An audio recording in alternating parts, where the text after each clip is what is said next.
Voter তালিকায় কারচুপি নিয়ে নেতাজি ইনডোর স্টেডিয়াম থেকে সরব হয়েছিলেন মমতা বন্দ্যোপাধ্যায়। তারপরে আমরাও দেখিয়েছিলাম ভোটার তালিকায় ভুরি ভুরি ভুতুড়ে ভোটার। আর নির্বাচন কমিশনও স্বীকার করেছিল। আজকে নির্বাচন কমিশন বৈঠক করছে কি নিয়ে? ভোটার তালিকার সঙ্গে আধার কার্ডের সংযুক্তিকরণ, এই ভাবনা নিয়ে আধার কার্ড কর্তৃপক্ষের সঙ্গেও বৈঠক হতে পারে বলে এখনো পর্যন্ত খবর। কেন্দ্রীয় স্বরাষ্ট্রমন্ত্রী অমিত শাহর সঙ্গে সরাসরি চলে যাব প্রতিনিধি মৈত্রেয়ীর সঙ্গে। মৈত্রেয়ী, কেন এই ভাবনা?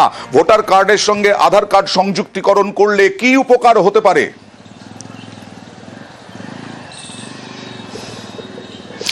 দেখো অয়ন, প্রাথমিকভাবে ভোটার কার্ডের সঙ্গে আধার কার্ড সংযুক্তিকরণের একটা ভাবনা নিয়েছিল জাতীয় নির্বাচন কমিশন, এবং সেই প্রক্রিয়া কিন্তু বেশ কিছুটা শুরুও হয়ে গিয়েছে। কারণ নতুন ভোটার কার্ড তৈরির ক্ষেত্রে যে 6B ফর্ম রয়েছে, সেই 6B ফর্মে একটা অপশনাল জায়গা রয়েছে যেখানে কারোর যদি আধার কার্ডের নাম্বার থাকে সে তার আধার কার্ড সংযুক্ত করতে পারেন। কিন্তু মূলত জাতীয় নির্বাচন কমিশনের লক্ষ্য হচ্ছে যে আধার কার্ড এবং ভোটার কার্ডকে সংযুক্ত করে একটা ইউনিক আইডেন্টিটি তৈরি করার।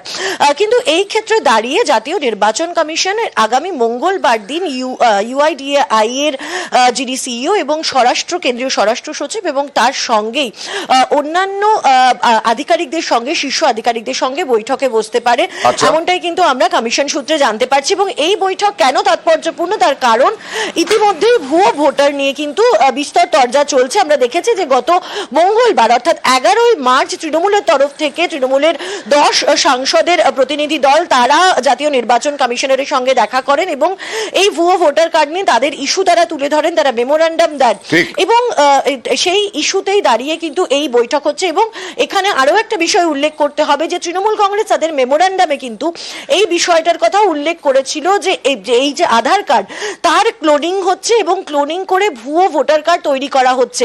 ফলে তারা এই প্রশ্নটা কিন্তু নির্বাচন কমিশনের কাছে তুলেছিল যে যদি ভোটার এবং আধার লিঙ্কড হয় তাহলে আধারের ক্লোনিং হলে সেই জায়গা থেকে কি করে ভোটার। একদম আমি আসবো। আধারের ক্লোনিং হয়ে বিভিন্ন ভাবে প্রতারণা থেকে আরম্ভ করে বিভিন্ন কিছু দুষ্কর্ম ঘটছে। আমরা এটাও দেখেছি বিভিন্ন জায়গায়, শুধু ভোটার তালিকা নয়। সেই ভোটার তালিকায় তৃণমূল কংগ্রেস অভিযোগ করছে যে আধার ক্লোন করে ভুয়ো ভোটার কার্ড তৈরি করা হচ্ছে। তৃণমূল কংগ্রেস দাবি করছে ফলে আধারের সঙ্গে ভোটার কার্ড সংযুক্তিকরণ হলে কিভাবে ভোটার লিস্টের নিরপেক্ষতা রক্ষা করতে পারে কমিশন, সেটাও জানতে চেয়েছিল তৃণমূল। আর গতকালই যেটা আমাদের প্রতিনিধি জানাচ্ছিলেন, মঙ্গলবারই তৃণমূল এবং বিজেপি উভয়েই অভিযান করেছিল নির্বাচন কমিশনে, কারণ নির্বাচন কমিশনে এই ভুয়ো ভোটার নিয়ে অভিযোগ ছিল।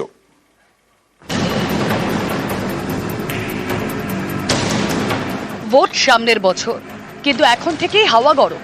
তৃণমূল বিজেপি দুই দলই মঙ্গলবার দিল্লিতে নির্বাচন কমিশনের অফিসে। ভোটার লিস্ট ঠিক করলে আবার তো বলছি এমনিতেই আমরা বলছি যে আগামী 2026-এ 30টা সিটও বিজেপি পাবে না। এসবগুলো ঠিক হয়ে গেলে আবার যখন নির্বাচন হবে সব ঠিকঠাক করে বিজেপির কোনো জায়গায় থাকবে না। আমি তৃণমূল কংগ্রেসকে প্রস্তাব দিচ্ছি, তৃণমূল কংগ্রেস নির্বাচন কমিশনকে প্রস্তাব দিক যে ভোটার কার্ড আর বায়োমেট্রিক ডেটা অ্যাড করে দেওয়া হোক, থাম্ব ইমপ্রেশন হোক, রেটিনা স্ক্যানিং হোক, তারপরে ভোটারদেরকে ঢুকতে দেওয়া হোক। মঙ্গলবার বিকেল 4:30 নাগাদ জাতীয় নির্বাচন কমিশনের অফিসে যায় বিজেপির প্রতিনিধি দল। নেতৃত্বে সুকান্ত মজুমদার। তিনি এদিন এক নয়া চ্যালেঞ্জ ছুড়ে দেন। আমি তৃণমূল কংগ্রেসকে প্রস্তাব দিচ্ছি, তৃণমূল কংগ্রেস নির্বাচন কমিশনকে প্রস্তাব দিক যে ভোটার কার্ড আর বায়োমেট্রিক ডেটা অ্যাড করে দেওয়া হোক, থাম্ব ইমপ্রেশন হোক, রেটিনা স্ক্যানিং হোক, তারপরে ভোটারদেরকে ঢুকতে দেওয়া হোক। আমরা তাদের রাজি আছি। তৃণমূল কংগ্রেসের হিম্মত হবে না তাদের রাজি হওয়ার। তৃণমূল কংগ্রেস ছাপ্পা দিয়ে যেতে তারা জানে। 5:30 নাগাদ কমিশনে যান তৃণমূলের 10 সাংসদ। তারাও বিজেপিকে নিশানা করে সুর চড়ান। সুকান্ত মজুমদারকে জবাব দেন কল্যাণ বন্দ্যোপাধ্যায়। বিজেপি কেন এসেছিল আমি তো জানি না। বিজেপির আসাটা ওটা যেহেতু আমরা আসছি তত ওদের আসতে হবে আর কি। ভোটার লিস্ট ঠিক করলে আবার তো বলছি এমনিতেই আমরা বলছি যে আগামী 2026-এ 30টা সিটও বিজেপি পাবে না। এসবগুলো ঠিক হয়ে গেলে আবার যখন নির্বাচন হবে সব ঠিকঠাক করে বিজেপির কোনো জায়গায় থাকবে না। ভোটার লিস্ট থেকে এপিক গরমিলের ভুরি ভুরি অভিযোগ, এই নিয়ে এদিন রাজ্যসভায় আলোচনার দাবিতে সরব হয় তৃণমূল সহ অন্যান্য বিরোধী দল, যা মানা হয়নি। তখন রাজ্যসভা থেকে ওয়াকআউট করে তৃণমূল এবং বিজেডি। পরে অন্য বিরোধীরাও সংসদের উচ্চকক্ষ ত্যাগ করেন। এপিক ইস্যুতে ওয়ার্কআউট করেছি, তার মূল কারণ হচ্ছে দেখা যাচ্ছে যে পশ্চিমবঙ্গ সহ ভারতবর্ষের বিভিন্ন রাজ্যে, বিশেষত যেগুলো বিরোধী শাসিত রাজ্য, সেখানে ভোটার লিস্টে ভুতুড়ে ভোটার ঢোকানো হয়েছে। এটা একটা পরিকল্পিত ষড়যন্ত্র এবং চক্রান্ত বলে আমরা মনে করি, যেহেতু পুরো নির্বাচনী ব্যবস্থাটাকে বিজেপি কুক্ষিগত করতে চাইছে। আমরা তার বিরুদ্ধে যেমন পার্লামেন্টের ভেতরে পার্লামেন্টের বাইরে জনমত তৈরি করছি। সোমবার ওই ভোটার লিস্ট ইস্যুতে উত্তপ্ত হয় সংসদ। লোকসভায় তৃণমূলের সুরে সরব হন রাহুল গান্ধী। এই নিয়ে কটাক্ষ করছে বিজেপি এবং তা করতে গিয়ে ফের রোহিঙ্গাদের কথা তুলে মেরুকরণের চেষ্টা। পশ্চিমবঙ্গে এত ভুয়ো ভোটার, বাংলাদেশি মুসলিম অনুপ্রবেশকারী রোহিঙ্গাদের তৃণমূল কংগ্রেস ভোটার লিস্টে ঢুকিয়েছে, রাহুল গান্ধী প্রতিবাদ করেছেন। সুতরাং মানুষ জানে প্রকৃত সত্যটা কি। পরিচ্ছন্ন ভোটার লিস্টের মধ্যে দিয়েই তৃণমূল কংগ্রেসের বিসর্জন দিয়ে দেবে। আর রাহুল গান্ধী চেষ্টা করলেও সেই নৌকোকে ওপরে তুলে রাখতে পারবে না। মৈত্রী ভট্টাচার্য, নিউজ 18 বাংলা। আমার সঙ্গে আছেন আমাদের প্রতিনিধি মৈত্রী ভট্টাচার্য। তবে তার আগে জয়প্রকাশ মজুমদার, তৃণমূল মুখপাত্র, তার কাছে যাব। জয়প্রকাশ বাবু, আধার কার্ড সংযুক্তিকরণের ভাবনা, ভোটার কার্ডের সঙ্গে আপনাদের অবস্থান কি? আমাদের অবস্থান খুব পরিষ্কার।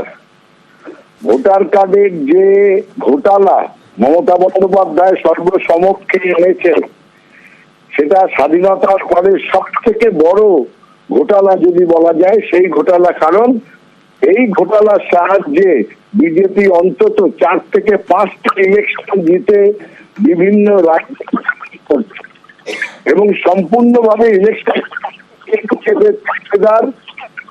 পকেটের সংস্থা বাড়িতে এই ঘোটালা সংগঠিত হয়েছে। আজকে মমতা বন্দ্যোপাধ্যায় যখন ধরে ফেলেছেন, তখন সারা ভারতে এই নিয়ে আলোচনা শুরু হয়েছে। ইলেকশন কমিশন জাগ্গে জাগ্গে আমরা ঠিক করছি রক্ষার জন্য নানা রকম কথা বলছে। প্রথমে বলেছিল এটা কিছু নয়, ওটা কিছু নয়, তারপরে বলেছে এখন তো বলছে আধার নাম্বার যোগ হবে, এখন তো বলছে আধার নাম্বার যোগ হবে, বৈঠকও করবেন অমিত শাহ। তাতে অমিত শাহ কি করবেন? এই সম্পূর্ণ ষড়যন্ত্র তো বেরিয়েছে তার মাথা থেকে, অমিত শাহর মাথা থেকে এই ষড়যন্ত্র বেরিয়েছে বিভিন্ন রাজ্যের ইলেকশন জেতার জন্য। আবার অমিত শাহ সেই ডাক্তারির ফর্মুলা দেবেন? কথাটা হচ্ছে আধার লিঙ্ক করে এই যন্ত্রণা থেকে মুক্তি পাওয়া যাবে। ইলেকশন কমিশন স্বাধীন সংস্থা, নিরপেক্ষ সংস্থা হওয়া উচিত। অমিত শাহ কোথায় আসছেন এর মধ্যে? জবাব দিতে হবে ইলেকশন কমিশনকে। অমিত শাহ জবাব আমরা পরে চেয়ে নেব।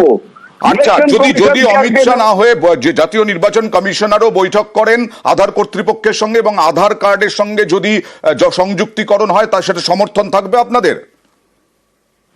শুনুন, সমর্থন অসমর্থনের ব্যাপার নেই।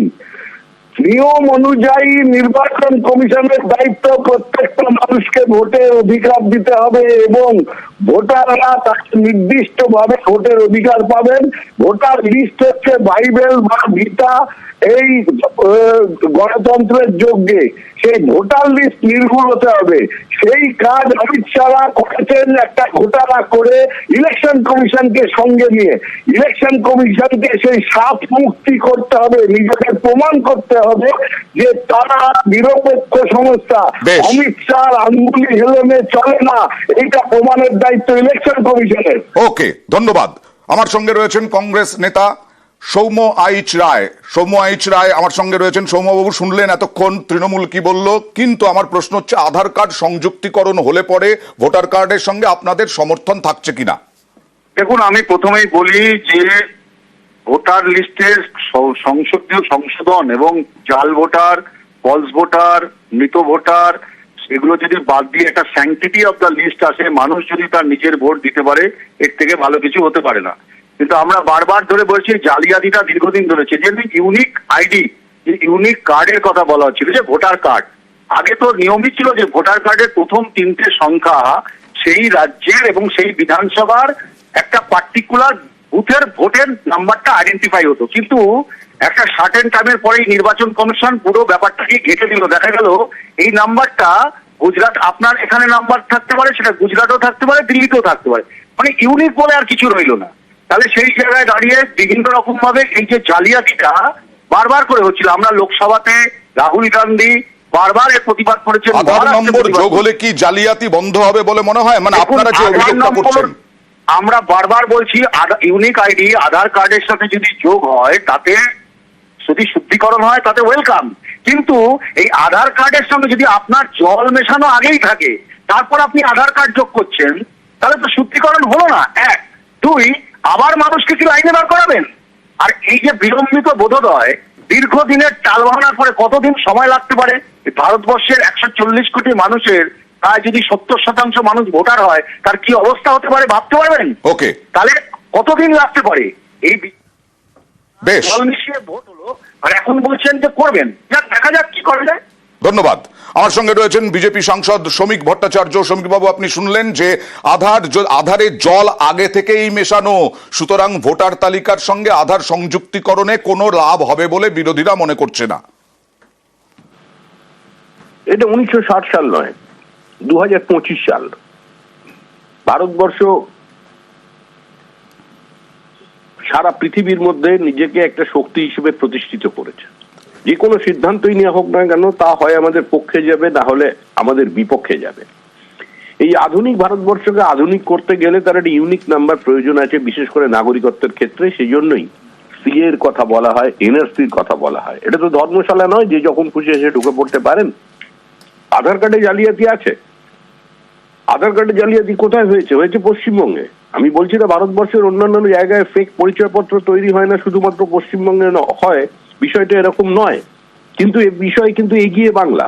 সবচেয়ে বেশি জাল পরিচয়পত্র পশ্চিমবঙ্গে তৈরি হচ্ছে, কারণ এটা প্রমাণিত। যারা ধরা পড়ছে বিভিন্ন জায়গায় অনুপ্রবেশকারী, অন্য দেশের নাগরিক, তারা মধ্যমগ্রাম বারাসত থেকে সংগ্রহ করেছেন। এটা তারা বিভিন্ন জেলায় স্বীকার করেছেন এবং সেটা সর্বজনবিদিত। ওকে, সবচেয়ে বেশি জাল নোট পশ্চিমবঙ্গ থেকে ধরা পড়ছে। তাহলে যদি আধার লিঙ্ক করে দেওয়া হয়, ভোটার লিস্টটা পরিচ্ছন্ন থাকুক। এটা তো চিরকাল এটার মধ্যে জল, বাম জমানায় বামেরা জল ঢুকিয়েছে, আর তৃণমূল এসে ওই পথকে অনুসরণ করে অনেক গুণ ছাপিয়ে গেছে। আমরা চাই পরিচ্ছন্ন ভোটার লিস্টের স্বার্থে প্রকৃত ভোটাররা ভোট দিক। বাংলাদেশের লোকেরা, রোহিঙ্গারা এখানে যাতে না ভোট দিতে পারে, তার জন্য ব্যবস্থা করতে হবে। আর এই আধার কার্ড নিয়ে এত তৃণমূল চিন্তিত কেন? কিসের ভয়? ভয় পাচ্ছেন কেন? লাইনে দাঁড়াতে হবে কিসের? লাইনে যদি প্রয়োজনে দাঁড়াতে হয়, মানুষ লাইনে দাঁড়াবে। ভারতবর্ষের মানুষ ভারতবর্ষকে সুরক্ষার জন্য, আভ্যন্তরীণ নিরাপত্তার জন্য লাইনে দাঁড়াতে প্রস্তুত।